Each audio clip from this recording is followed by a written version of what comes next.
మా ఆడపిల్లలందరికీ నేను సూచన చేస్తున్నా, మీరు అత్తగారింటికి వెళ్ళిన అమ్మ నాయనను మంచిగా చూసుకోండి, మీరు బాధ్యతగా తీసుకోండి.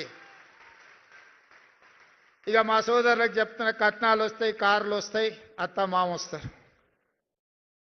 ఇప్పటి వరకు నా అమ్మ నాయననేమో చేదవుతారు, కొత్తగా వచ్చిన అత్త మామనేమో తీపి అవుతారు. నేను చాలా మందిని చూస్తున్నా.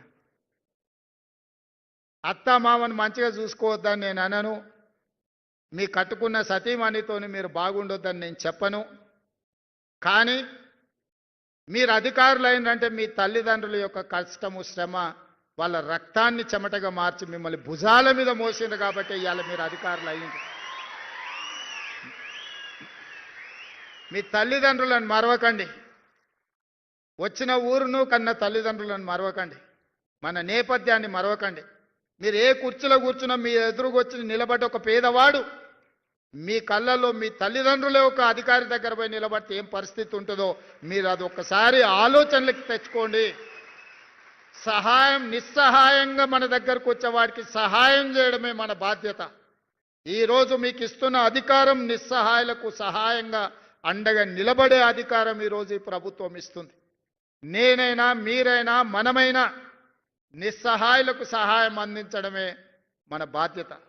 కన్న తల్లిదండ్రులను, పుట్టి పెరిగిన సొంత ఊరిని అభివృద్ధి చేసుకోవడం మన బాధ్యత.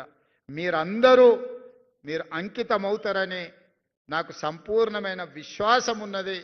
మీ అందరి పట్ల నాకు నమ్మకం ఉన్నది. మీరందరూ పెద్ద ఎత్తున చప్పట్లు కొట్టి నాకు మాట ఇవ్వాల్సిందిగా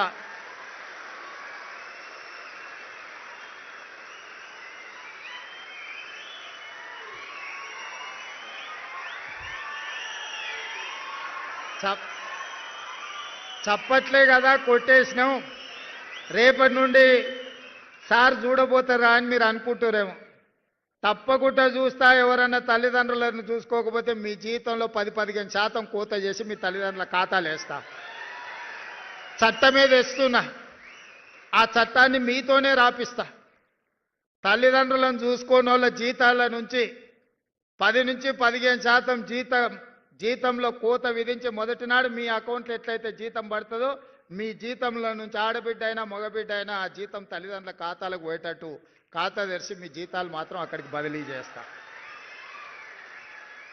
అది చట్టం చేస్తా. ఆ చట్టం మీతోనే రాపిస్తా. సెక్రటేరియట్లకు ఎవరు వస్తున్నారు? రామకృష్ణారావు గారు, మనం ఒక కమిటీ వేయండి కొత్త ఆఫీసర్లతో ఆ చట్టం రాపిచ్చే దాంట్లో.